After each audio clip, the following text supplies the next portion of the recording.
एक रिपोर्ट के मुताबिक पिछले 5 सालों में इंडिया पेपर लीक के मामले में वर्ल्ड वाइड कैपिटल बन गया है। जी हाँ दोस्तों, पिछले 5 सालों में 41 पब्लिक एग्जामिनेशन ऐसे हैं जो लीक हो गए हैं, जिसकी वजह से लगभग 1.5 करोड़ स्टूडेंट प्रभावित हुए हैं। जी हाँ दोस्तों, जैसे कि दोस्तों आपने लास्ट मंथ ही देखा है, नीट के एग्जाम लीक होते हैं और लगभग 67 बच्चे ऐसे थे जिनको ऑल इंडिया 1 रैंक प्राप्त हुई। इसके बाद स्टूडेंट प्रोटेस्ट करने लगे और ये मामला बढ़ते बढ़ते सुप्रीम कोर्ट जा पहुंचा। सुप्रीम कोर्ट ने इसके जांच के आदेश दिए। उसके बाद एक और परीक्षा निरस्त कर दी जाती है, यूजीटी नेट, जो जून के लास्ट में होनी थी, ये भी परीक्षा निरस्त कर दी जाती है। इस सारी चीज को देखते हुए सरकार एक नया कानून लेके आई है, public examination prevention of unfair mean 2024। इस वीडियो में हम डिस्कस करेंगे कि इसके अंतर्गत कौन से नए नए रूल्स रेगुलेशन आए हैं और किन किन एग्जाम को इसके अंतर्गत रखा जाएगा। और साथ ही साथ हम उत्तर प्रदेश की भी बात करते हैं। उत्तर प्रदेश में योगी सरकार भी एक नई परीक्षा नीति लेके आई है, क्योंकि फरवरी में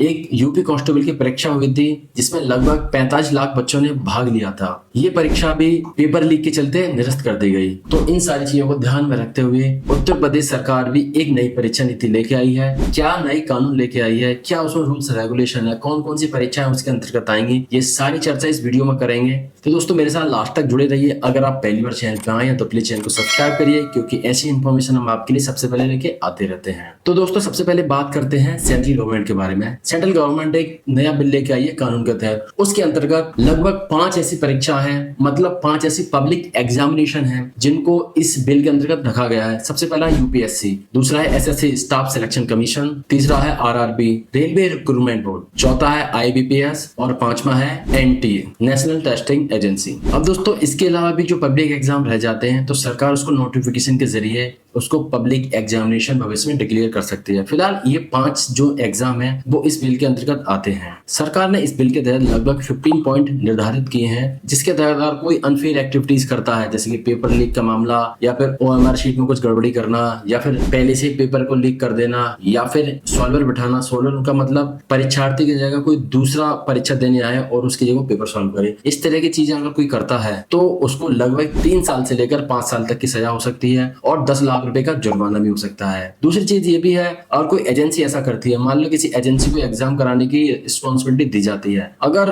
वो पेपर लीक कराने में या फिर पेपर को अनफेयर तरीके से कराने में गिल्टी पाई जाती है तो उस पर लगभग 1 करोड़ का जुर्माना लगाया जाएगा और लगभग उस एजेंसी के मालिक को 10 साल की भी सजा हो सकती है। इस बिल के जितने भी 15 पॉइंट हैं उनका एक डॉक्यूमेंट मैं लिंक के जरिए डिस्क्रिप्शन में प्रोवाइड करा देता हूं, आप जाके विजिट कर लीजिएगा। सारे पॉइंट्स वीडियो में डिस्कस करना वीडियो को लेंथी बना सकता है। अब बात करते हैं उत्तर प्रदेश की। उत्तर प्रदेश में भी योगी सरकार एक नई परीक्षा नीति लेके आई है। जैसे कि मैंने आपको बताया, फरवरी में कांस्टेबल की परीक्षा हुई थी जिसको पेपर लीक के चलते निरस्त कर दिया था। तो अभी योगी सरकार एक नया बिल लेके आई है जिसके तहत अगर कोई नकल करता है या फिर परीक्षा को प्रभावित करता है तो उसको 3 साल से लेकर 5 साल तक की सजा हो सकती है। और साथ ही साथ परीक्षा को सही तरीके से कराने के लिए कुछ नए नियम है, जैसे कि जो भी एजेंसी सिलेक्ट करी जाएगी उसको गोपनीय तरीके से सिलेक्ट किया जाएगा। पहले से पब्लिकली नहीं बताया जाएगा कि कौन सी एजेंसी किस एग्जाम को कंडक्ट करा रही है। और साथ ही साथ जो भी परीक्षा केंद्र होंगे उनको रेलवे बस स्टैंड से 10 किलोमीटर के रेडियस में ही रखा जाएगा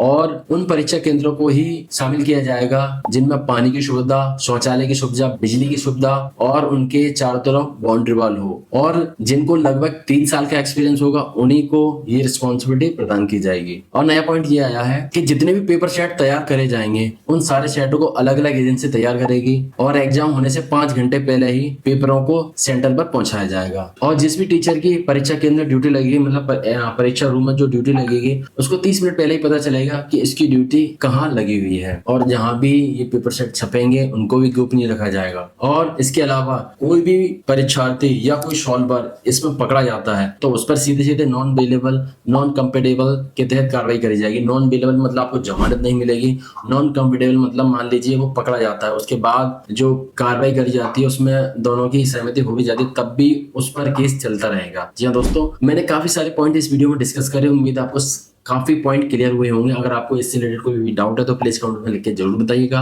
और इसके जो भी बिल की डिटेल है वो मैंने लिंक के जरिए डिस्क्रिप्शन में डाल दी, आप जाके कंप्लीटली पढ़ सकते हैं। तो दोस्तों मिलते हैं अगली वीडियो में किसी नेक्स्ट टॉपिक के साथ, तब तक के लिए थैंक यू।